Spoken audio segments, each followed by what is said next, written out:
But divorce नंतर मग तुम्ही मुलाला सोबत ठेवण्याचा निर्णय का घेतला? कुठल्याच बाईला असं संसार मोडायची इच्छा नसते, काहीतरी असतं प्रॉब्लेम म्हणून बाई त्यातून बाहेर पडून पुढे जात असते ना. सो मी विचार केला, ज्यावेळेस आपल्याला सगळ्यात जास्त गरज असते त्यावेळेसच माझ्यासोबत तर नव्हतं, तर मला त्याचीच गरज नाही आहे. त्याच्यानंतर 2022 माझा डिव्होर्स झाला. आणि असं कुणाचं असं नसेल ना की माझ्या मुलाने अशा बाईशी लग्न करावं की जिला एक मुलगा आहे, एका मुलाची आई आहे ती.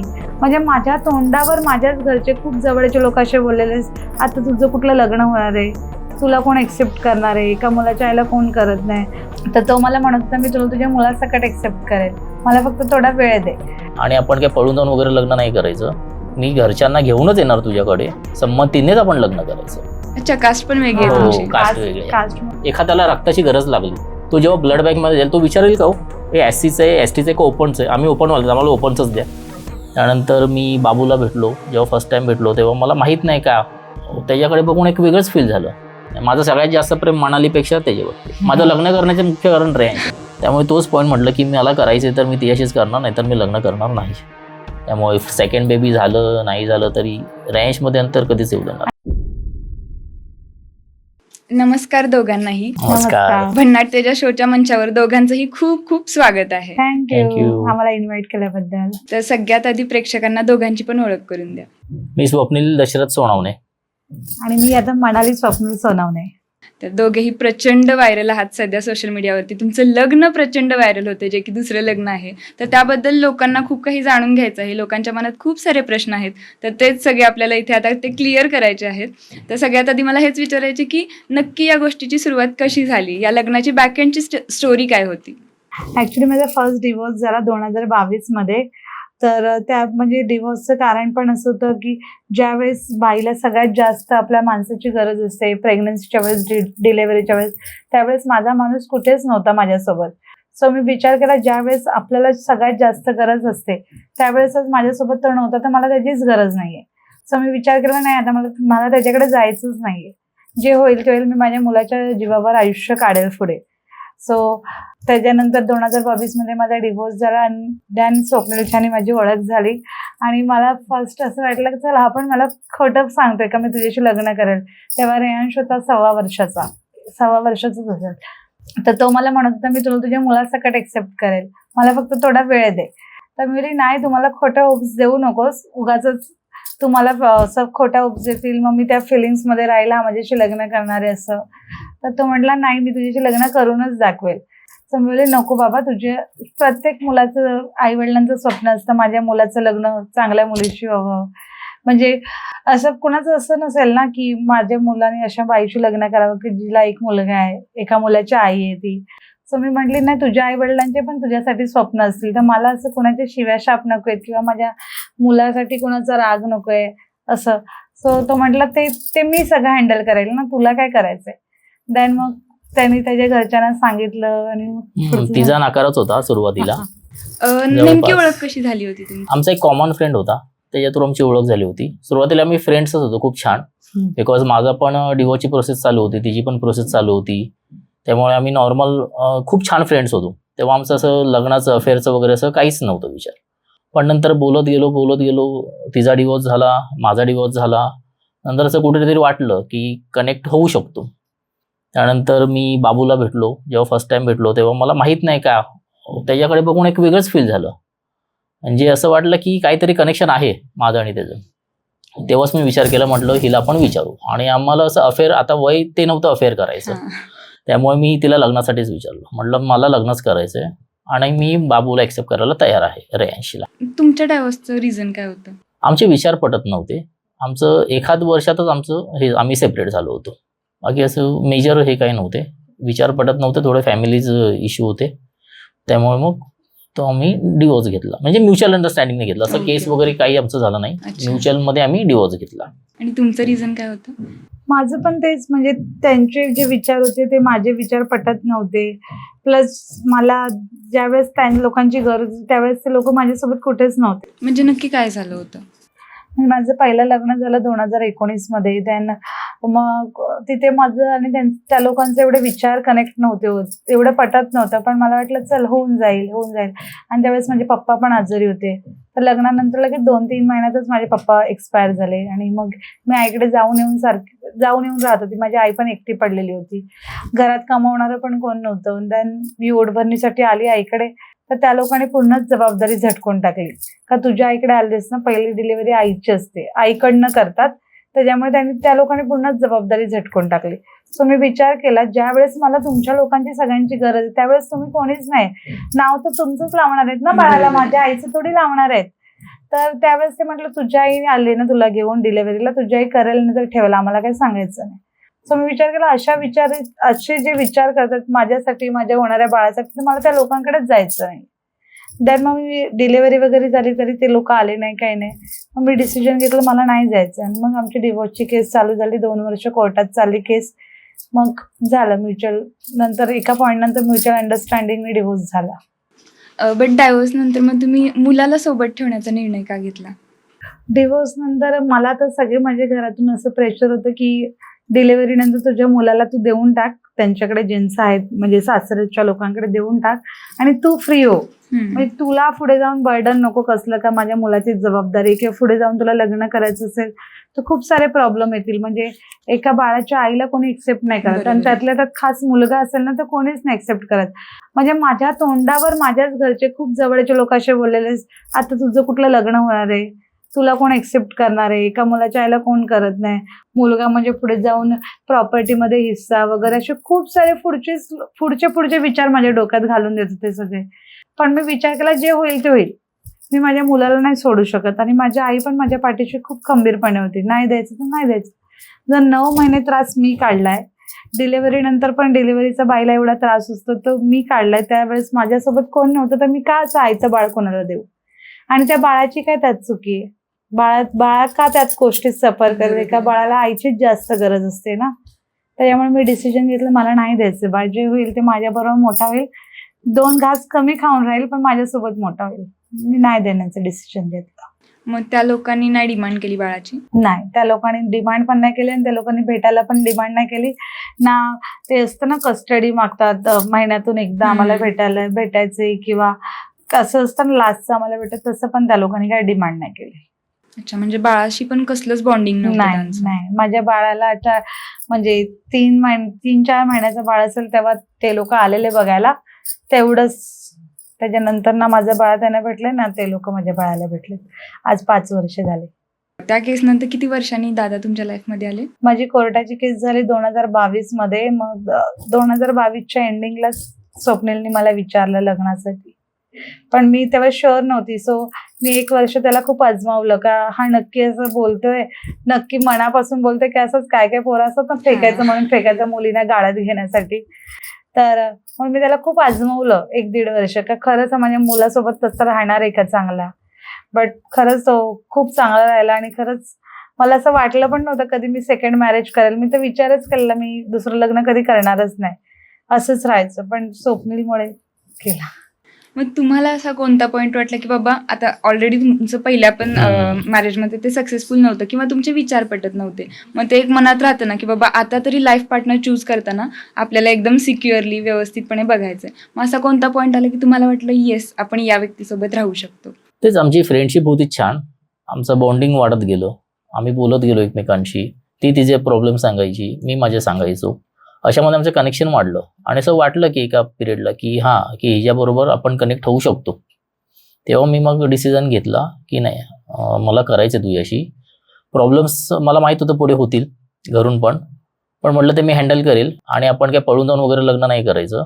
मी घरच्यांना घेऊनच येणार तुझ्याकडे, संमतीनेच आपण लग्न करायचं. माझ्या घरचे तयार होणार आणि माझ्यासाठी, आणि खरंच ते झाले. माझे आईबाबासुद्धा माझ्यासाठी म्हणजे बाबू असून एक ते आता इतके छान राहतात की असं वाटतच नाही की तो माझा बाबू नाही म्हणून. म्हणजे ते अजिबात फील होऊ देत नाहीत. आणि आमच्या लग्नात सगळ्यात मोठा वाटा घेतला तो माझ्या मावशीने. म्हणजे माझ्या मावशीने कन्व्हिन्स केलं माझ्या आईबाबांना म्हणजे ओव्हरऑल रिलेटिव्ह पण सपोर्टिव्ह होते. ओव्हरऑल माझ्या हा. रिलेटिव्ह मधून हे जे एकाही घरचे- रिलेटिव्हचा नेगेटिव्ह कमेंट नाही किंवा काही नाही. हे जे घरचे सगळे हा. रिलेटिव्ह तयार होते, म्हणजे मला म्हणजे- असं एका पॉइंटला पण वाटून दिलं नाही की मी एक मुलाची आई आहे हा. आणि कसं आहे ना एक्सेप्ट करणार किंवा असं असतं ना खडूस सारखं हा. बोलणं किंवा त्याला काय. पण रॅन्सला जवळ हा. म्हणजे नावापुरतं प्रेम करणं असं नाही. सगळ्यांनी खूप मनापासून. मनापासून एक्सेप्ट केलं. आणि हे जे मावशीचं आणि काकाचं खरंच खूप खूप थँक्यू त्यांना, त्यांच्यामुळे आज आम्ही कन्व्हिन्स दोघं मीन्स एकत्र. माझे आई बाबा मला माहित होतं कन्व्हिन्स होणार माझ्यासाठी, बिकॉज त्यांच्यासाठी आई बाबांसाठी मी खूप हे आहे, म्हणजे माझ्यासाठी ते काही करतील. पण थोडंफार होती नाराजी. हम्म. पण माझ्या मावशीने 1 दिवस लागला फक्त त्यांना कन्व्हिन्स करायला मावशीला. एका दिवसामध्ये ते नॉर्मल झाले. आणि आता इतके नॉर्मल आहेत की तुम्ही जेव्हा भेटाल त्यांना कधी समोर तर तुम्हाला वाटणार पण नाही की हे असं रिलेशन आहे म्हणून. त्यांनी ऍक्सेप्ट केलं. म्हणजे दोघांच्या पण घरून काहीच प्रॉब्लेम नव्हता. माझ्या घरात हिच्याकडून पण थोडासा थोडा होता कास्टमुळे सुरुवातीला. प्रॉब्लेम कास्टचा. होता. अच्छा, कास्ट पण वेगळी आहे हो, तुमची. कास्ट वेगळी आहे. कास्टमुळे थोडा प्रॉब्लेम होता. बट मी विचार केलेला, मला माहिती मी काय सफर केलं एकटीने, तर जे कास्टमध्ये केलेलं त्यांनी काय माझ्यासोबत केलं किंवा माझ्या मुलासोबत काय केलं, तर मी इथे आता कास्टचा विचार करून नाही ना मागे हटू शकत. जर मला एका मुलासकट कोणीतरी एक्सेप्ट करते, एवढी सगळी मोठी जबाबदारी घेते, तर कास्टचा विचार करून मी मागे हटणारी नाहीये. मग मी सगळ्यांना सांगितलं मी जे आहे ते मी करणार. मग आता सगळे कन्व्हिन्स्ड आहेत. हा, जे असतील ते असतील, जे नसतील ते नसतील. आमच्याकडून सगळे कन्व्हिन्स आहेत. आईच्या Okay. घरातून सगळे कन्व्हिन्स खूप छान आहेत. त्याला सगळे हा. खूप प्रेम करतात. आणि मी तर त्याच्यावर राहू शकत नाही. माझं सगळ्यात जास्त प्रेम मनालीपेक्षा त्याच्यावरती. माझं लग्न करण्याचे मुख्य कारण रेंज. हो, मी तिला पण बोलतो आजही. आणि मग आमचं बॉन्डिंग पण खूप हा, छान आहे. त्याच्याशी एवढं कनेक्शन कसं काय झालं? मी तेच ना, मलाच माहित नाही. जेव्हा फर्स्ट टाइमच त्याला भेटलो तेव्हाच मला असं काहीतरी फील झालं की काहीतरी कनेक्शन असावं. मे बी लास्ट जन्मातलं असू शकतं बोलतात. पण म्हणजे त्याच्याशी मी एक दिवसही बोलल्याशिवाय राहू शकत नाही. आम्ही खूप मजा करतो दोघं जण. आणि त्याला पण मी लागतो, मला सुद्धा तो लागतो. मी राहू शकत नाही मी त्याशिवाय. आल्यापासून पण बघते तो तुमच्यापेक्षा हा. दादांशी जास्त हो, कनेक्ट आहे. त्याच्याशी आम्ही जास्त दोघं connect. मस्त, आम्ही दोघं तिला सतवत असतो. आमचं प्लॅनिंग चालू असतं तिला सतवायचं वगैरे. मग रेयांशची काय रिॲक्शन होती जेव्हा ह्या सगळ्या गोष्टी घडल्या तेव्हा? रेयांशला तर तेव्हा समजतच नव्हतं ना, तो खूप लहान होता. आणि त्याच्या नजरेत बाबा म्हणजे हाच बाबा आहे. त्याने स्वतःच्या बाबाला कधी बघितलेलाच नाही ना, त्याच्यामुळे म्हणजे त्याला तो जसा मोठा झाला कधीच त्यांच्याशी कसलाच नाही, कॉन्टॅक्ट नाही. कॉन्टॅक्टच नाही, जन्मल्यापासून नाही. सो बाबा म्हणजे त्याच्यासाठी हाच बाबा. तुम्हाला कोणत्या पॉइंटला असं वाटलं की आता आपण दुसऱ्या लग्नाचा विचार केला पाहिजे? मग मी तर पहिलाच विचार केला नाही, मी लग्न करणारच नाही. कारण काय असतं, पुढे जाऊन वापस सेकंड बेबीचं प्लॅनिंग केलं तर माझ्या मुलामध्ये अंतर होईल. सो म्हणून मी कधी असा विचारच नव्हता केला मी सेकंड लग्न करेल किंवा काय. पण एका पॉइंटला येऊन रेयांश एकदा स्कूलमधून आला आणि मला म्हटलं, मम्मा माझे फ्रेंड किती लकी आहेत ग. मी बोलली का रे, तर मी बोलली मग तू का अनलक्की आहेस, तू पण तर लकी आहेस. नाही बोलतो त्यांच्याकडे डॅड आहे आणि माझ्याकडे नाही आहे. त्या पॉइंटला मी असं रात्रभर विचार केला, मी माझ्या मुलासाठी सगळी एवढी रात्रंदिवस मेहनत करते, सगळ्या गोष्टी त्याला पुरवते. म्हणजे त्यांच्या मित्रा लोकांकडे पण नसेल एवढ्या सगळ्या गोष्टी मी त्याच्या तोंडातून बोलल्या बोलल्या त्याला सगळं देते. पण त्याला असं अनलक्की फील व्हायला लागलं. सो मी विचार केला, नाही माझ्या मुलाच्या सुखासाठी मला दुसऱ्या लग्नाचा विचार करावाच लागेल. त्याची त्यात काही चुकी नाही ना, मग मी त्याला का असं पप्पांच्या प्रेमापासून वंचित ठेवू, म्हणून मी दुसऱ्या लग्नाचा विचार केला. मग रेयांशने कधी मला म्हणजे त्याचे डाएट बघायच्यात वगैरे असा हट्ट नाही केला? नाही, कधीच नाही. मुळात हट्ट कधी केला असतं जर समोरच्याकडून पण त्याच्या फिलिंग्स असत्या तर हट्ट केला असतं. समोरच्या बरोबर. लोकांनी काही बॉन्डिंगच ठेवलं नाही तर त्याच्यामुळे त्याला पण काही बॉन्डिंग त्याने किंवा बघितलंच नाही connection ना असं कधी. नाही. हा, बरोबर आहे. त्यामुळे त्याला माहितच नाही, फेसिंगच माहित नाही, Facingच बघितलंच माहित नाही नाही. किंवा काहीच नाही. सगळ्यात पहिलं प्रपोज कुणी केलं? मी केलं. कशा पद्धतीने केलं होतं? आम्ही असंच फिरत होतो गाडीतून, जस्ट नॉर्मल जनरल टॉक चालू होतं आमचं. म्हणजे असं मी मध्येच तिला विचारलं, फ्रेंड्स होतो आम्ही खूप छान. म्हटलं म्हणाली एक बोलू का तुला? हा बोल ना. म्हटलं मला तुझ्याशी लग्न करायचंय. ती शॉक झाली, बोली काय? म्हटलं का मला तुझ्याशी लग्न करायचंय, मला तू आवडतेस. मी तर हसण्यावरतीच ती नाही. ती हसण्यावरती म्हणजे हसतच होती ती. अजून मग मी हसतच होती ती. हसण्यावर म्हटलं का खरंच बोलतोय मी. बोलते काय पण बोलू नकोस, उगाच मस्करी करू नकोस. अगं म्हटलं नाही, खरंच मला तुझ्याशी लग्न करायचंय, तू तयार असशील तर मला सांग. असं म्हणजे प्रपोज म्हणजे मी लग्नाचाच प्रपोज केलं होतं डायरेक्ट तिला. मग त्यानंतर त्याने 1-1.5 वर्ष घेतलं. हा. 1.5 वर्ष? हा, दीड 1 वर्ष. ते 1.5 वर्ष मी घेतलं. विचार केलेला पहिल्या लग्नाच्या वेळेस मी एवढं घाईघाईत, म्हणजे माझ्या घरच्यांनीच केलं ते, पण मी एवढं घाईघाईत डिसिजन घेतलं तर मला तसं नव्हतं परत करायचं. मी पूर्ण 1.5-2 वर्ष त्याला आणि पूर्ण आजमावलं. दिवाळीच्या वेळी त्याने मला मग हम्म, कन्फर्मेशन दिलं लग्नाचं. त्यानंतरची दिवाळी आली, हम्म. दिवाळीमध्ये 1.5 वर्ष मी पूर्ण त्याला आजमावलं का खरं नक्की हा बोलते ते आहे का, असं. माझ्या मुलासाठी खरंच तो तेवढा लॉयल आहे का, सगळं आजमावलं. त्याच्यानंतर मी त्याला हा म्हटलं. तुम्ही तुमच्या फॅमिलीजना कधी सांगितलं? माझ्या फॅमिलीला ऍक्च्युली ती स्टोरी आहे. आम्ही बाहेर गेलो होतो फिरायला, 1-1.5 वर्षापूर्वीची असेल गोष्ट. तर रॅनचं टी शर्ट माझ्या गाडीमध्ये राहिलं होतं. आणि माझ्या पप्पांची एक सवय आहे, ते माझी खूप काळजी घेतात. मी कुठूनही आलो तर मी गाडीतून बॅग सुद्धा काढत नाही, फक्त उतरतो, गाडी पार्क करतो आणि घरी जातो. दुसऱ्या दिवशी पप्पा येणार, अख्खी गाडी बघणार काय आहे, जर राहिलंय काय, सीटच्या पाठी काय आहे किंवा काय. तर सीटच्या पाठी त्यांनी हात केला, त्यांना एक टी शर्ट मिळालं लहान मुलाचं. टी शर्टने बिंग टी फोडलं. शर्टने भिंग फोडलं. टी शर्ट मिळालं, पण ते तेव्हा मला काहीच बोलले नाही. हम्म, हम्म. ते आईश आणि त्यांचं झालं. 1-2 महिन्यानंतर मला बोलले ते गाडी टी शर्ट कोणाचं होतं. म्हटलं लहान मुलं, म्हटलं सर्व्हिसिंगला दिलेली ती असेल कोणाचं तरी. असं मी ते वेळ मारून नेली तेव्हा. ओके. कारण का तेव्हा म्हटलं अजून थोडं पण पुढे जाऊया, नंतर सांगू. पण सांगूनच करायचं होतं मला. बरोबर. तर असं घडी थोडी कुणकुण लागली होती. पण मी माझ्या मावशीच्या मुलीला, मोठ्या मावशीच्या, तिच्या कानावर टाकलं होतं की असं असं आहे. माझ्यापेक्षा 2-3 महिन्यांनी लहान आहे. म्हटलं असं असं आहे टिंकी. म्हटलं ठीक आहे ना, चांगली गोष्ट आहे, काहीच हे नाही. म्हणजे सुरुवात मी तिला सांगितली, मग तिने मावशीला सांगितलं. असं करत करत करत मग एक दिवस बसवलं घरी सगळ्यांना आणि म्हटलं असं असं आहे आणि मला लग्न करायचं आहे तिच्याशी. बाबू आहे तिला, तुम्ही भेटून घ्या, बघा तुम्ही, आणि मग तुम्ही ठरवा. तुम्हाला अपोज जाऊन करायचं नाहीये, तुम्हाला कन्व्हिन्स करूनच करायचंय, पण तिच्याशीच करायचंय. असं झालं. मग मावशीशी भेटलो, मावशीला सांगितलं. सगळ्यात मोठा रोल मागाशी सांगितलं मी, माझ्या मावशीचा आहे. ती बोलली तुला खरंच करायचंय तर तुम्ही पास्ट एकमेकांचा बाहेर काढायचा नाही, बरोबर. मनापासून ऍक्सेप्ट करायचं सगळ्या गोष्टी, मग मी तुला सपोर्ट करेन. असं करून मग तिने आईबाबांना एक दिवस घरी बोलवलं, त्यांना सगळं सांगितलं आणि अशा प्रकारे त्यांना कन्व्हिन्स केलं तिने. ते थोडक्यात. झाले ते कन्व्हिन्स. झाले कन्व्हिन्स, सेम डेला कन्व्हिन्स झाले ते. कन्व्हिन्स करायला मेन कोणत्या गोष्टी तुम्ही त्यांच्यासमोर मांडल्या होत्या? तर कन्व्हिन्स करायचं मी मनातून पक्कच केलं होतं की मला हिच्याशीच लग्न करायचंय. कारण का दुसऱ्याशी मी, म्हणजे जरी आई वडिलांनी सेकंड मॅरेज ठरवलं असतं तरी मी नसतो कनेक्ट राहू शकलो तेवढा. कारण का तसं आमचं बॉन्डिंग झालं होतं. मी म्हटलं रेयांसचं, त्यामुळे तोच पॉईंट म्हटलं की मला करायचंय तर मी तिच्याशीच करणार, नाही तर मी लग्न करणार नाही. मी असं राहायला तयार आहे म्हटलं, मला काही प्रॉब्लेम नाही. मग थोडे 1-5-6 महिने गेले. मग त्यांनी पण विचार केला, हा बाबा आता हा काय ऐकणार नाहीये, ह्याला तिच्याशीच करायचंय. मग त्यांनी ते अप्रुव्हल दिलं इन शॉर्ट. आणि जेव्हा ते भेटले फर्स्ट मीटिंग झाली, ती इतकी सुंदर झाली की त्यानंतर म्हणजे मला त्यांना कन्व्हिन्स काहीच करावंच लागलं नाही. म्हणजे बाय डिफॉल्ट ते होत गेलं. इतकं छान आमची फर्स्ट मीटिंग, जेव्हा आम्ही फॅमिली मीटअप झालं, फर्स्ट फॅमिली मीटअप, ह्यांच्या आईचं, माझ्या आईबाबांचं, ते खूप सुंदर झालं. त्याच्यामध्ये जेव्हा ते समोरासमोर हिच्याशी बोलले, रेयांशी बोलले, आईशी बोलले, तेव्हा त्यांना विश्वास वाटला, हो बाबा निवड चांगली आहे. आणि तुमच्या घरी तुम्ही कसं कन्व्हिन्स केलं होतं किंवा कधी सांगितलं होतं? माझ्या घरी म्हणजे माझी आई आणि माझी बहीण आणि भाऊजीच होते. कन्व्हिन्स असं नाही, म्हणजे मी डायरेक्ट सांगितलेलं का असं असं आहे, मला त्याच्याशी लग्न करायचंय. तर पहिला तर हेच होता विरोध कास्टमुळे. तर मी म्हंटल करेन तर त्याच्याशीच करेन, तर मी करणारच नाही. तर मग झाले रे. बहिणीला माहित होतं, हा, Okay. बहिणीला ती भाऊजींना supportive होती. वगैरे माहित होतं. आईचं सगळं. शेवटी असतंच ना थोडं हां. कास्ट. ते म्हटलं हां. ठीक आहे, म्हटलं आपण सांभाळून घेऊ, म्हटलं ते काय कन्व्हिन्स होती. आई पण असं. लगेच कन्व्हिन्स झाल्या.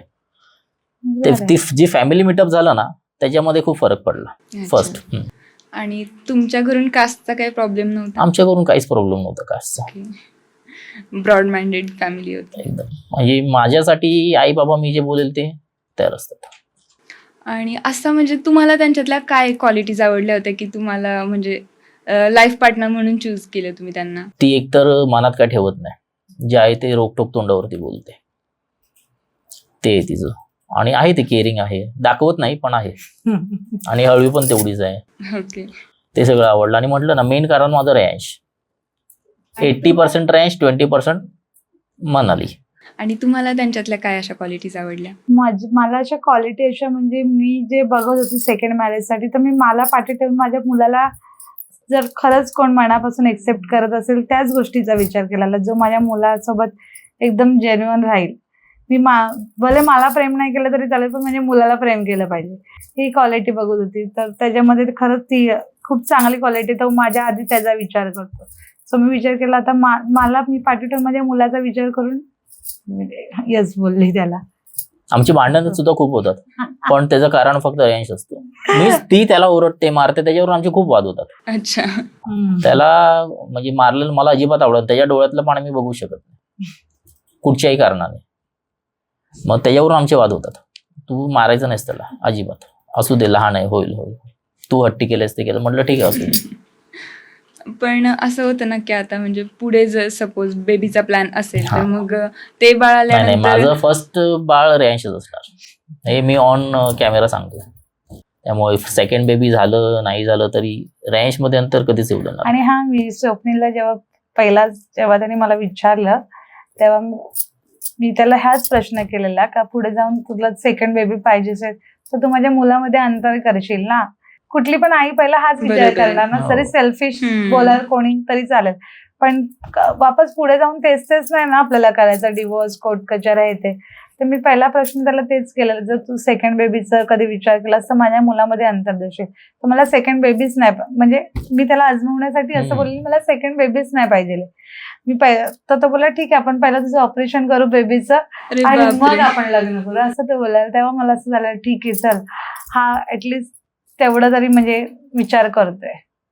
पण तुमची ऍक्च्युअल लव्ह स्टोरी सुरू कशी झाली? आमची ऍक्च्युअल लव्ह स्टोरी असं झालेलं की माझा एक फ्रेंड आहे कल्याणचा, तो ह्याचा पण फ्रेंड आहे. तर ह्याची एक बेस्ट फ्रेंड होती, तर तिचं लग्न होतं, तर त्यांना मेकअप आर्टिस्ट पाहिजे होती. तर माझा फ्रेंड आणि हा चांगले फ्रेंड होते ना, तर त्याच्या थ्रू यांनी माझ्याशी कॉन्टॅक्ट केलेला, का माझी फ्रेंड आहे, तर तिचं लग्न आहे, तर तू येशील का मेकअपला.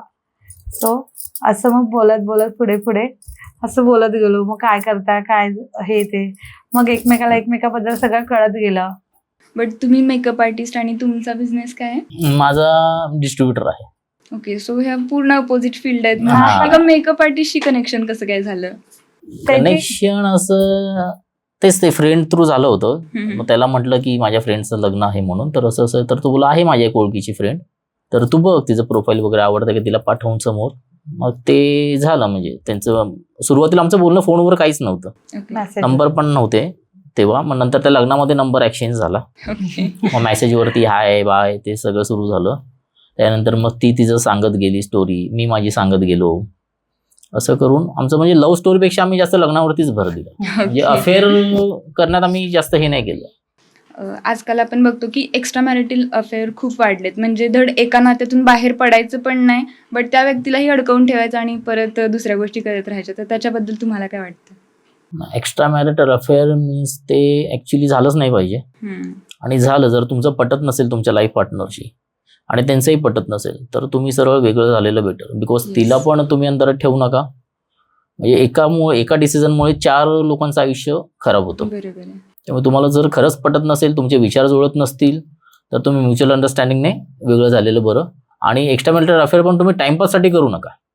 जर खरंच तुम्हाला करायचं आहे, तुमचं खरंच प्रेम आहे त्याच्यावरती आणि तुम्ही पुढे फ्युचरमध्ये तिला ॲक्सेप्ट करणार असाल, तर तुम्ही ते अफेअरमध्ये पडा. नाही तर मग तो टाइमपास झाला माझ्या नजरेमध्ये. म्हणजे फक्त ही गेली की ती गेली की ती, आज हा ऑफिस चेंज केला, या ऑफिसमध्ये ती, उद्या दुसरं ऑफिस चेंज केलं, मग ती बायको घरी आहेच.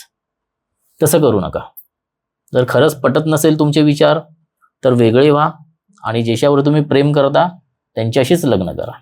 तुमचं जे आधीचं लग्न होतं ते अरेंज मॅरेज ते अरेंज मॅरेज होतं, ओके.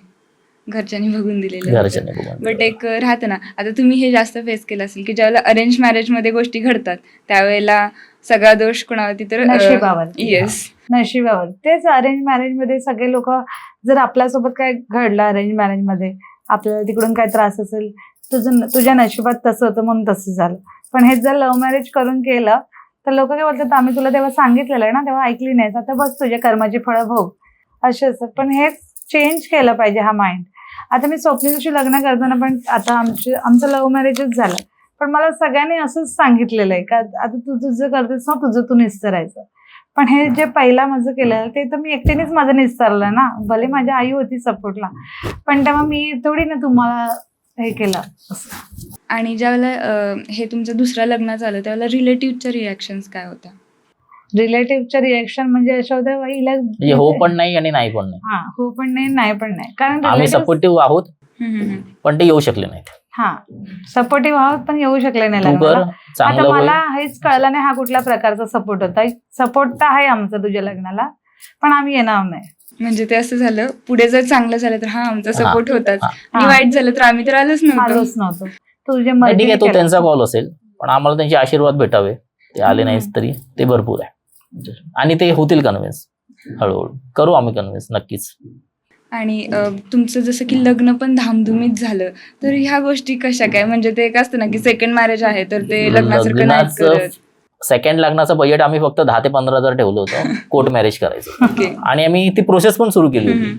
विचारलं होतं फ्रेंड्सला वगैरे, म्हणजे काय प्रोसेस, ज्यांनी केलंय कोर्ट मॅरेज त्यांना काय प्रोसेस आहे वगैरे, ते करून आम्ही वकिलांशी पण बोललो होतो. पण नंतर एक दिवस रॅश बोलला की नाही, लग्न करायचं तर धामधूम मध्ये करायचं. म्हटलं धामधूम म्हणजे काय, तो सगळं पाहिजे मला. फटाके फोडायचे, ते धुवावाली एंट्री, धुवा म्हणजे फॉक, त्याच्या भाषेत तो धुवा बोल, धुवावाली एंट्री, परत घोड्यावरून यायचं, ते सगळं त्याची इच्छा होती की त्याला बघायचंय, धामधूम मध्येच करायचं लग्न. मग मनालीला पण एक दिवशी म्हटलं काय करूया आपण, ती पण बोलली माझं फर्स्ट लग्न तर काय असं म्हणजे झालं नाही प्रॉपर, गावी झालं तिचं, तर मला सगळं करायचंय, हळद करायची, मेहंदी करायची आहे. ऍक्च्युली काय होतं माहिती, मी मेकअप आर्टिस्ट आहे ना, तर मेकअप आर्टिस्ट लोकांना हे सगळं दररोज बघत असतात ना. मी असे प्रत्येकाच्या फंक्शन मध्ये मेकअप करायला जायची, मेहंदीवाल्या, हळदीवाल्या किंवा लग्नाचं विधी, रिसेप्शन. तेव्हा मी असं मनात विचार करायची, यार यांचं नशीब किती चांगलं आहे, मला पण असं करायचं होतं, पण मला त्यावेळेस भेटलं नाही. पण मग माझ्याकडे संधी चालूनच आली, तर मी स्वप्नीला बोलली मला करायचं तर आणि ही तसंच बोल, करा. आणि एक दिवस आई पण अशी बोलता बोलता बोलली, अरे ठीक आहे कोर्ट मॅरेज करतोयस, पण आपल्या नातेवाईकांना पण आपल्याला काहीतरी म्हणजे बोलवावं लागेल, सांगावं लागेल. मग काय करूया, मग आम्ही इन्क्वायरी केली कोर्ट मॅरेज वैदिक पद्धतीने, पण तसं डिसाईड केलं की आपण प्रॉपर लग्न करूया. तुमच्या लग्नाला तरी किती मंडळी होते? 125 लोक. आम्ही फॅमिलीमध्येच केलं, म्हणजे आम्ही 150 ते 200 अप्रॉक्स धरलं होतं. एकदम जे क्लोज आहेत त्यांना इन्व्हाइट केलं. पण प्रॉपर लग्न केलं. त्या सगळ्या लोकांचे रिॲक्शन काय होते लग्नामध्ये? म्हणजे जे आलेले ते तर माझं चांगलं बघण्यासाठीच आलेले ना, मग त्यांचे सगळ्यांचे चांगलेच रिएक्शन होते. ज्यांना खटकत होतं ते नाही आले, पण ज्यांना माझा सुखात बघायचंय किंवा माझ्यासाठी हॅप्पी आहेत ते लोक आले, तर हॅप्पीच होते ते. दोघांच्या पण साईडचे हो. सगळे लोक इन्व्हॉल्व्ह होते. ओके. आणि तुम्ही इंस्टाग्रामवरती मग जेव्हा व्हिडिओज टाकले तेव्हा घरून काही प्रॉब्लेम नव्हता? इंस्टाग्रामवरून व्हिडिओ मी पहिलाच जेव्हा माझं चॅनल ओपन केलं, तर मला खूप म्हणजे तेव्हा लग्नाच्या आधीच मी 10-15 दिवस आधीच चॅनल ओपन केलं आणि आमचे व्हिडिओ टाकत फर्स्ट होते. मीटअपचाच, फॅमिली मीटअपचा हा. व्हिडिओ फर्स्ट होता. फर्स्ट channel मीटअप वरती. जेव्हा ह्याच्या घरचे माझ्या घरी आले ना, तोच व्हिडिओ मी फर्स्ट टाकला आणि तो मिलियन वरती गेला, 2.7 मिलियन. सो आणि मग मला तेव्हापासून खूप लोकांचे मेसेज वगैरे असायला लागले आणि खूप फॉलोअर्स वगैरे वाढले. तर मी म्हटली चल मी हेच कंटिन्यू करते आता, जे आहे ते आहे, मी तर हॅप्पी आहे ना. तर मी हे सगळे व्हिडिओ आमच्या टाकत गेले. तर माझ्या घरच्या लोकांकडून, गावच्या लोकांकडून, समाजातल्या लोकांकडून खूप निगेटिव्ह बोलले. म्हणजे माझ्या आईला अक्षरशः खूप काय बोलले. एका पॉइंटला तर असे रिलेटिव्ह होते की म्हणजे असे पण बोलले की आम्हाला ती आमच्या घरचे सांगायलाच लाज वाटते. सो मी विचार केला कोणी काय पण बोलो, मला काय फरक नाही पडत. 5 वर्षात मी जे भोगलंय किंवा मी जे केलंय तेव्हा मग काय कोण मला विचारायला नव्हतं आलं की काय गो तुझं पोरगं जेवलं का, की तू जेवलीस का, पोराचं ऍडमिशन केलंस का, कसं केलंस. तर मला ह्यांचे ओपिनियन मॅटरच नाही करत. मला ब्लेसिंग देणारे माझे खरंच एवढे लोकांनी मला ब्लेसिंग दिलेले आहेत ना, तर मला Comment ह्यांचे वाचून आम्हाला अक्षरशः opinion रडायला येतं. येतं. म्हणजे मी पण Seriously, इतकं हे होतो ना, मग मी शेवटी ते बंद करतो. म्हणजे इतकं लोक प्रेम करतात हे, आणि माझ्या घरून तर काहीच प्रॉब्लेम नव्हता. माझ्या घरच्यांनी रील्स बघूनच हे, म्हणजे चॅनलचं नाव माझ्या बहिणीला माहितच होतं, ते सगळे बघितले. ह्याच्या घरातली ह्याची आई तर मला बोलते एक दिवस जरी मी व्हिडिओ टाकला नाही, आज व्हिडिओ नाही आला तुझा, नाही टाकला तू का नाही टाकला, टाकत राहायचं, आम्हाला पण व्हिडिओ मध्ये घे. आता लग्नाच्या वेळात आम्हाला घेणार ना, म्हटलं हो सगळं येणार तुम्ही असं. तर ह्याच्या घरातून काही प्रॉब्लेम नव्हता, पण माझ्या घरातून खूप होता. पण मला जे पाहिजे ते मी करणार, अशा कॅटेगरीतले मी. कारण जे मी भोगले ते मलाच माहिती आहे ना. तेव्हा तर तुम्ही कुठे नव्हतात, मग मला फुकटचे सल्ले पण नको आहेत कुणाचे. जे मला पाहिजे ते मी करणार. आणि व्हिडिओ मध्ये आम्ही असं काय हे पण बोलतो, कोणाच्या विरुद्ध असं बोलत नाही, बनवत आम्ही आमचं लाईफ वल्गर दाखवतो. पण काय व्हिडिओ मध्ये आता कपल तर असं वल्गर पण आम्ही काय बनवत नाही. आम्ही आमचं नॉर्मल रोजचं लाईफ जे चाललंय, कुठे फिरायला गेलं ते आम्ही प्रॉब्लेम झाला दाखवतो. पाहिजे ना. आणि माझं असं म्हणणं होतं का माझ्या व्हिडिओज बघून 1-2 जरी इन्स्पायर झाल्या ना तरी खूप आहे. आणि खूप मुले इन्स्पायर होत होत्या माझ्या व्हिडिओ बघून. तर मी बोलले चल हे डिमोटिवेट काय मला करतात ते करू दे, पण मी ह्यांचं ऐकून मागे नाही हटणार. माझ्यामुळे 1-2 जणांची जरी लाईफ सुधारली तरी मला तेवढे आशीर्वाद भेटतील. सो मी पाठी नाही हटले. म्हणजे व्हिडिओज बनवायला तुम्हाला आधीपासूनच आवडत होतं? हो, मी मेकअप आर्टिस्ट होती ना, तर ते मेकअपचे व्हिडिओज वगैरे मी बनवायची. सो मला ते आधीपासूनच आवड होती. पण मी माझे पर्सनल कधी असे बनवले नव्हते. बट ते लग्नाचे चॅनल ओपन केलं आणि ते खूपच खरंच व्हायरल झालं आणि एवढे म्हणजे ओळखत पण नाही ते लोक, एवढे मेसेज करतात, कमेंट करतात, अक्षरशः फोन करून रडतात पण, की ताई खरंच तुझं बघून आम्हाला खूप टच झालं असं. सो मला बाकीच्यांचं काही घेणं देणं नाही. मला माझे जे चांगलं बघतात त्यांचंच मला घेणं देणं आहे असं. तुम्ही मेकअप आर्टिस्टची ही जर्नी कधी स्टार्ट झाली तुमची? मेकअप आर्टिस्टची जर्नी म्हणजे माझी डिवोर्सची केस चालू होती ना, त्यावेळेस मी विचार केला का मला कोणाच्या हाताखाली काम नाही करायचंय. कारण की एक सिंगल पॅरेंट किंवा एकटी बाई म्हणून लोकांचा तिच्याकडे बघण्याचा दृष्टिकोनच बदलून जातो. मी एका ठिकाणी पार्ट टाइम पहिला जॉब करत होती, तिथे मला खूप घाणेरडा एक्सपिरियन्स आलेला. सो मी तेव्हा तिथून आले ना, त्याच क्षणी मी विचार केलेला का मी आता कोणाच्या हाताखाली काम नाही करणार, कुठल्या माणसाच्या हाताखाली काम नाही करणार. मी करणार तर स्वतःच काहीतरी करणार. मग हे रील्स इंस्टा बघत होती तेव्हा मी विचार केला चल मेकअपचं बघावं करून. मग मी इन्क्वायरी वगैरे करायला गेले तर मला माहित पण नव्हतं याची फी एवढी असते 75,000 आणि त्यात पण फक्त मेकअप आणि हेअरस्टाईल. मला वाटलं 75,000 माझा पूर्ण कोर्स असेल, लाईक हेअर कटिंग वगैरे सगळं असेल त्यात, स्किन वगैरेचं. पण मी विचार केला चल मेकअप आणि हेअरस्टाईल. मग माझ्याकडे तर तेव्हा 75 रुपये पण नव्हते, व्हेरी ऑनेस्ट. मग मी आली घरात, विचार केला 2 दिवस काय करू. मग माझे दागिने होते, मी म्हटले चल दागिने तर मला काय असं मिरवायचे नाहीत दागिने घालून. दागिने नेऊन घाण ठेवले, 1 लाख काढले त्याच्यावरती, 75,000 क्लासचे दिले, 15-20 हजाराचं सामान घेतलं सुरुवातीला बेसिक. आणि लगेच मला टचवूड 1 महिन्यात मला लगेच ऑर्डर यायला लागल्या आणि त्या ऑर्डर यायला लागल्या तर माझं इन्कम व्हायला लागलं. मग तसं मी माझं स्वतःची व्हॅनिटी अपग्रेड करत गेली आणि आता बघता माझ्याकडे 5 लाखाची व्हॅनिटी झाली, ते पण माझ्या स्वतःच्या पैशाची असं. लग्नाच्या आधी तुम्ही जॉब वगैरे करत होता? हो, फर्स्ट लग्नाच्या आधी मी जॉब करत होती. एका shop just in time showroom आहे तिथे होती अकाउंटसाठी. एज्युकेशन काय झालेलं आहे? माझं B.Com झालंय. आणि तुमचं? माझं पण सेम.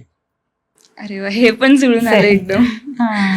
आणि तुम्ही पहिल्यापासूनच बिझनेस? नाही, मी जॉब करत होतो. एक 8-10 वर्ष जॉब करत होतो. मी खूप बिझनेस ट्राय केले. म्हणजे जॉबला असताना पण बहुतेक 8-10 बिझनेस फेल गेले माझे. पण मी नाही म्हटलं मला बिझनेसच करायचा शेवटी. मग 2021ला मला चितळेन म्हणजे मी त्यांना विचारलं की असं हवं, अप्रोच केलं त्यांना. तर त्यांनी मला एजन्सी दिली मुंबईसाठी. मग तो बिझनेस आता सेम चालू आहे, ग्रोथ चालू आहे. आणि तुम्ही म्हणजे पहिलं लग्न जेव्हा ब्रेक झालं मग त्याच्यानंतर तुम्ही मॅट्रिमोनी वगैरे ह्या साईट्स? नाही, मी 1-2 वर्ष तर मी तो काहीच विचार नाही केला. मी बिझनेस माझा चालू होता तो रन करण्यामध्ये, बिझनेस सेट करण्यामध्ये मी स्वतःला गुंतवून घेतलं.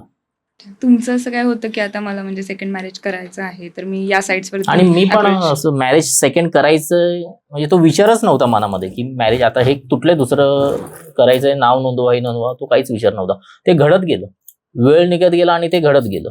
जे बाय डिफॉल्ट आपोआप. आता पण आम्हाला विश्वास बसत नाही की आमचं लग्न झालंय. मी कधी अरे आपलं लग्न झालं असं होतं. सकाळी पण म्हटलं आपलं लग्न झालं, आठवण आहे ना गाडीमध्ये येताना. ते नाही विश्वास बसत की गोष्टी इतक्या फास्ट झाला ना 3-4 महिन्यामध्ये, इतकं टर्न अराउंड झालं ना लाईफ की ते विचारच केला नव्हतं की एवढं स्मूथली होऊन जाईल. आणि तुमचा एक्सपिरियन्स कसा होता? मला तर खरंच स्वप्न पडल्यासारखंच. ही मला एकदम असं वाटतं, पहिल्याचं स्वप्न होतं ते असं वाटत होतं वाईट. मी एक वाईट स्वप्न बघितलं आणि पटापट माझं झालं ना. 2019 मध्ये लग्न, 2020 मध्ये रेयांश आणि लगेच 2020 मध्येच कोर्टात केस, 2022 मध्ये डिवोर्स. म्हणजे एवढं पटापट झालं ना. मी तेव्हाच विचार माझ्यासोबत का असं झालं, मी कोणाचं एवढं वाईट केलं, ते माझ्यासोबत असं झालं. दॅन मी विचार केला चल आता जे झालं ते झालं, पास्ट काढून त्याच्यात रडत पडत बसण्यापेक्षा काय हे नाही, मुलासाठी आपल्याला काहीतरी करायला पाहिजे. मग मी क्लास वगैरे चालू केला. कधी तर अशी वेळ होती की माझ्याकडे 10-20 रुपये पण नसायची रिक्षाने जायला यायला. मी चालत यायची, चालत जायची, अशी वेळ होती. पण नंतर मी त्यातून पण मागे नाही हटली. म्हटलं नाही, मला करायचं तर करायचंच आणि एकदम जिद्दीने केलं. आणि मग नंतर मला असं कधीच असं तो क्लास केल्यानंतर म्हणजे खरंच मी बिगिनर होते तेव्हा मेकअप आर्टिस्ट, तरी मला कधी असं झालं नाही की माझ्याकडे काम नाहीये. तर माझ्याकडे दर सीझनला काम असतं आणि खूप चांगलं काम असतं असं. मग आता आफ्टर मॅरेज पण तुम्ही हे कंटिन्यू करणार हो, कंटिन्यू करणार, कारण ह्याच्यासाठी मी खूप मेहनत घेतलेली आहे. मला कुणावरती डिपेंड नाही राहायचे, परत कोणी मला हिणवून नाही दाखवलं पाहिजे, म्हणून मी माझं हे काम कंटिन्यू करणार आणि माझ्या सासरच्या लोकांचा पण पूर्ण सपोर्ट आहे याच्यासाठी. आणि जे व्हिडिओज आता कॉन्टेंट क्रिएशन पण इथून पुढे तुम्ही स्टार्ट हो. करणार. हो दोघांनाही त्याच्यामध्ये इन्व्हॉल्व्ह व्हायला आवडतं. हो हो हो, आवडतं. आवडत.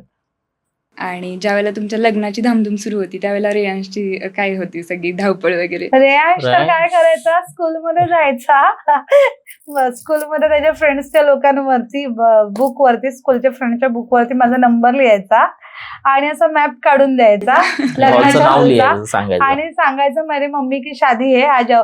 मग हे त्या मुलांचे पॅरेंट्स लोक मला कॉल करायचे, अरे श्रेयांशने असं असं सांगितलं, मम्मीची शादी आहे, काय नक्की? मी बोलले, सांगेल तुम्हाला नंतर. असं रेयांश एवढा एक्सायटेड होता लग्नासाठी. म्हणजे फर्स्ट मुलगा असेल ज्याने आपल्या मम्मीचं लग्न लग्न बघितलंय. बघितलंय. आणि असं एका पॉइंटला पण आम्ही त्याला टाकून काय केलेलं नाही. जे आपण विधी होता त्यात पण सगळ्यात तो होता, किंवा आमच्या शॉपिंग मध्ये सगळ्यात तो होता.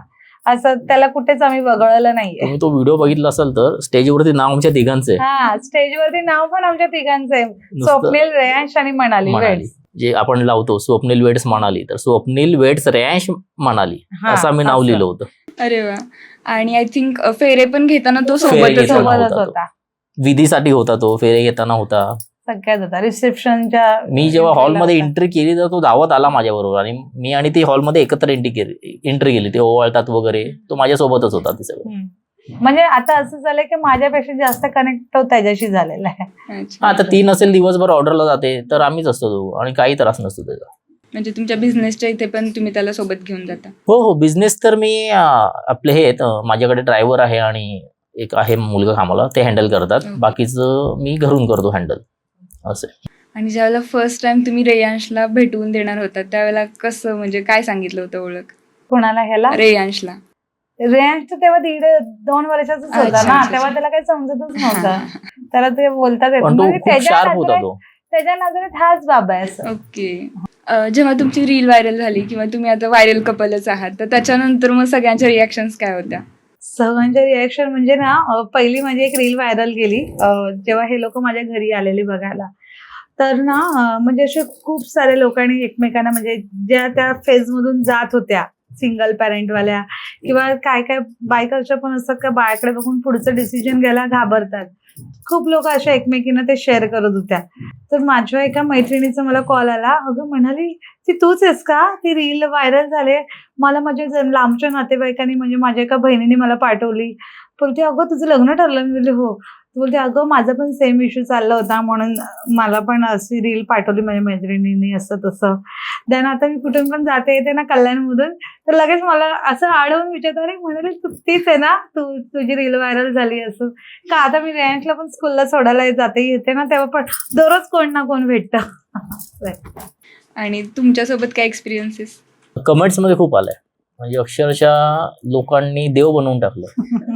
हा सिरियसली, की मी महादेव आहात हे. पण मी लोकांना तेच सांगेल की मी काही वेगळं असं केलं नाही. जे मला पटलं, जे माझ्या मनाला वाटलं ते मी केलंय. त्यामुळे मी देव वगैरे काही नाहीये, मी साधा माणूस आहे आणि माझं प्रेम होतं रेयांशवरती, मनालीवरती. आणि तेच मी केलं. त्यांच्या आईला पण आता खूप लोक फोन वगैरे करतात, अरे ते त्यांची रील व्हायरल चालले, हा. खूप कमेंट येतात, आम्हाला त्याला भेटायचे असं तसं. किंवा त्याचे काका आहेत, त्यांना पण, ते कॉलेजला प्रिन्सिपल आहेत, तर त्यांना पण जाऊन ती रील दाखवतात, अरे ह्याच्यात तुम्ही पण आहेत, कोण येते तुमचे असं.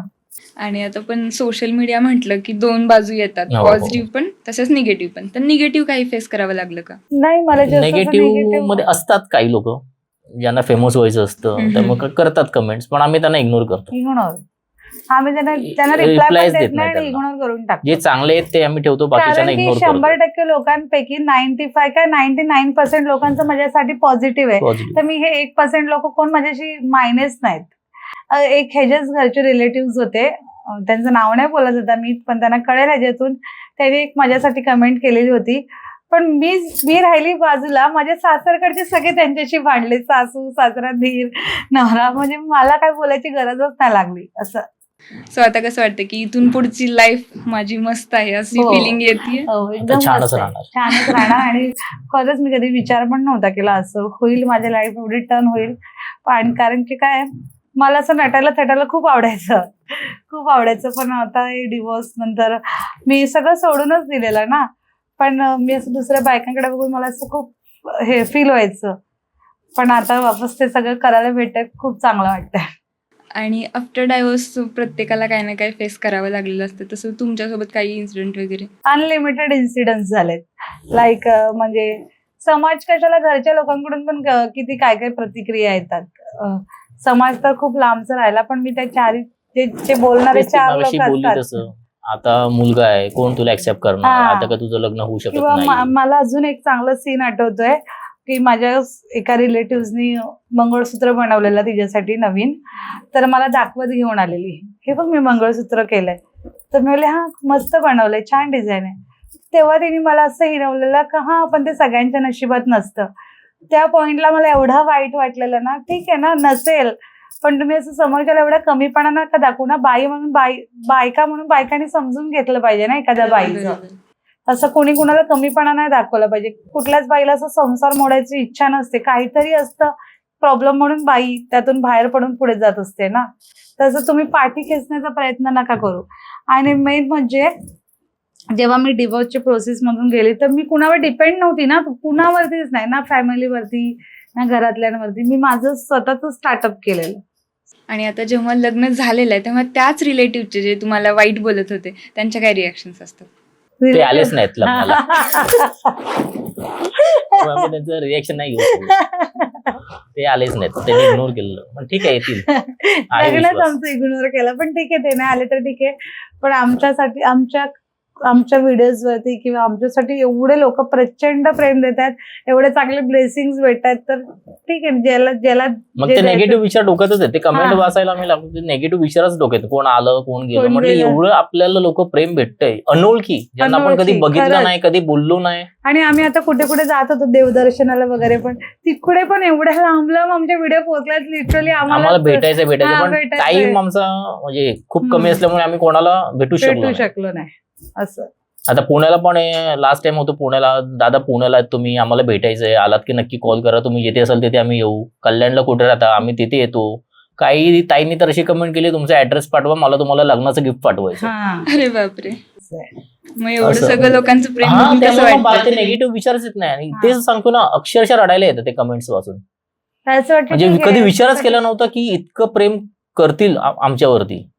कधीच विचार केला नव्हता. Yes, मी ते तर घडलंय. स्वप्नच बघते. आणि 1 ते 1.5 म्हणजे- महिन्यामध्ये हे झालंय. हा, मी तर असं मेकअप आर्टिस्ट होती ना, त्याच्यामुळे रील्स व्हायरल होणं हे आमच्या फील्डसाठी खूप इम्पॉर्टंट होतं. ड्रीम असतं. हा, एक्स्ट्रीम असतं का आपला बिझनेस लोकांपर्यंत पोहोचला पाहिजे. बरोबर. मी जे काम करते ते लोकांपर्यंत पोहोचलं पाहिजे. पण तेव्हा कसं एवढे व्हायरल नव्हत्या. ठीक आहे, 30,000 40,000 50,000 असे व्ह्यूज यायचे. तर मी ना नेहमी विचार करायची काय करायला लागेल तेव्हा आपली रील व्हायरल होईल, किंवा काय करावं लागेल. एवढं आपण मेहनत करतोय तरी आपला रील व्हायरल नाही होतात. पण आता एवढ्या रील व्हायरल होतात ना, आता एकही व्हिडिओ हजारांमध्ये नाही, डायरेक्ट लाखोंमध्ये मिलियन मध्येच जातात. त्याच्यामुळे खूप चांगलं वाटतंय आता असं. आणि त्याच्यामुळे काय होतं म्हणजे प्लस पॉईंट माझ्या बिझनेसची पण ऍडव्हर्टाईज होते. त्याच्यामुळे मला मेकअपच्या पण भरपूर काम येते असं. तर ह्या मग सगळ्या फेज मध्ये तुम्ही ते मेकअप ऑर्डर्स वगैरे घेतल्या का? हो, आता मार्च एप्रिल पासून माझ्या ऑर्डर चालू आहेत. आता लग्नाच्या दिवशीच आमच्या ऑर्डर होती तिला, सेम डेला. सेम डेला, त्याच्या दुसऱ्या दिवशी 3-4 दिवस कंटिन्यू मला ऑर्डर होत्या, 6, 7, 8. पण मग मी ते दुसऱ्या मेकअप आर्टिस्टला दिल्या. सो या सगळ्या स्टोरीचा मेन जो दुवा आहे तो म्हणजे रेयांश, त्याच्याशी पण आपण थोड्या गप्पा मारूया. रेयांश, तुला तुझ्या मम्माचं लग्न झालं तर कसं वाटतं? मस्त. तू लग्न एन्जॉय केलं? हा. तुला माहितीये तू फर्स्ट असा बेबी असशील ज्याला त्याच्या मम्माचं लग्न बघायला भेटलंय. मग मम्माच्या लग्नामध्ये तू काय काय मस्ती केलीस? खेळलो आणि खाल्लं काय काय होतं लग्नात खायला? आईस्क्रीम आणि पाणीपुरी आणि सुकापुरी, गुलाबजाम, गुलाबजाम, माय फेवरेट भाजी पनीरची भाजी आणि भाकरी आणि डाळ भात. आणि तू तुझ्या फ्रेंड्सना इन्व्हाइट केलं होतं लग्नासाठी? हा. सगळे आले होते? हा. तुम्ही सगळ्यांनी खूप मस्ती केली? हा. आणि तुला तुझे डॅडा आवडतात? हा. मम्मा जास्त आवडते की डॅडा? दोन्ही. थँक्यू. बोल ना. थँक्यू. थँक्यू. सो ज्या कोणी लेडीज या फेजमध्ये आहेत की बाबा आता माझं डायव्होर्स झालाय किंवा आता एक बाळ आहे, तर कसं होणार, ते पूर्ण डिमोटिवेट होऊन गेलेले असतात आणि इव्हन त्या म्हणजे नाही का समाजापासून स्वतःला वेगळं केलेलं असते त्यांनी. तर अशा स्त्रियांना तुम्ही काय संदेश द्याल? तर मी पण म्हणजे अशी खूप डिमोटिवेट झाली होती का कसं होईल काय होईल, कारण मला घराच्या बाहेर पडल्यावर ना माझं असं लोक असे बघायचे ना, तर मला असं खूप गिल्टी फिलिंग व्हायचं का मी कोणाचं काय वाईट केलंय का, माझ्याकडे काय नजरेने असे लोक बघतात. म्हणजे लोकांपेक्षा जास्त बायकाच एकमेकीला असे गॉसिपिंग करत राहतात की बघ आली, बघ नवऱ्याला सोडून आली, बघ कशी मिरवते, बघ कशी हे करते. पण बायकाच बायकांना समजून घेत नाही, त्याच्यामुळे काही मुलींवर सुसाईड करायची वेळ आली. तर तुम्ही असं नका करू. मला असं संदेश द्यायचा सगळ्यांना, कुठलीच मुलगी असं मज्जा म्हणून घर सोडून नसते, काहीतरी घडलेलं असतं म्हणूनच येते ना.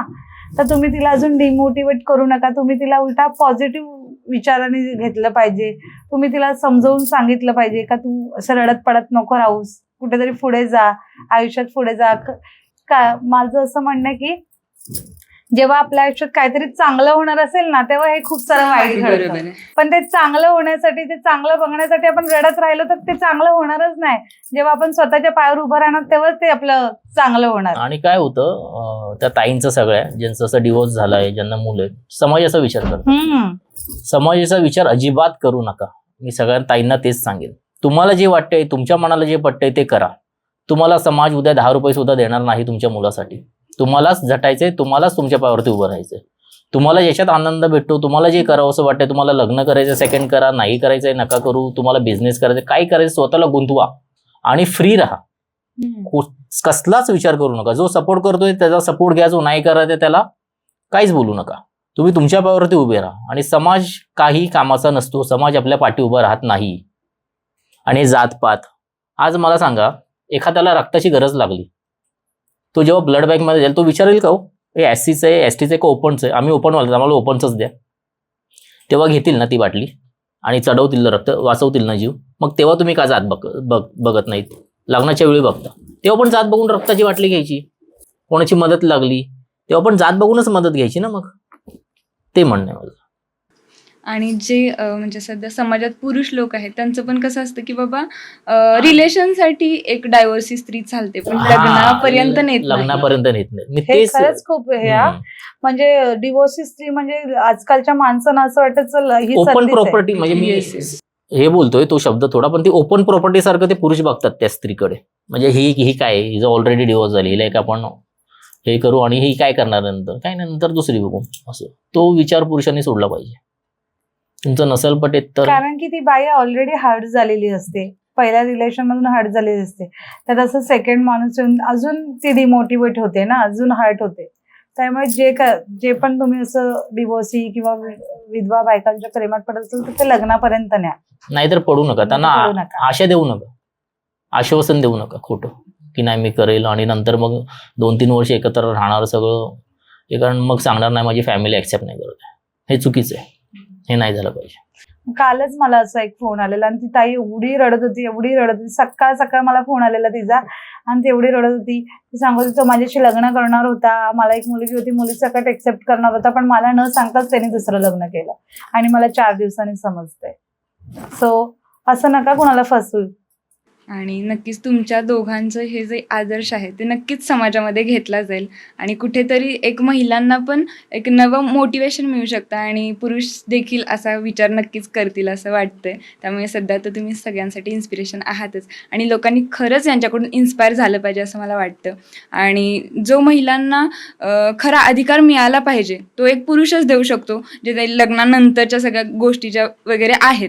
आपण काय करतो की रिलेशनपर्यंत सगळ्यांना ठीक असतं, पण लग्नापर्यंत कोणी नेत नाही, तर त्या गोष्टी करू नका. आणि जर तुम्हाला एखाद्या सोबत शेवटपर्यंत न्यायचं असेल तरच त्या गोष्टींमध्ये पडा, नाही तर एखाद्याला खोटे होप्स देऊ नका. हेच संदेश तुमच्यापर्यंत पोहोचवायचे होते आणि आय होप तुम्हा सर्वांनाच हा व्हिडिओ आवडला असेल. बाकी तुमच्या दोघांच्या फ्युचर लाईफसाठी खूप खूप शुभेच्छा. Thank you so much. आणि तुम्ही आम्हाला इथे इन्व्हाइट केल्याबद्दल, आमची स्टोरी आता सगळ्यांसमोर जाईल त्याच्यासाठी खरंच खूप खूप थँक्यू. धन्यवाद. धन्यवाद.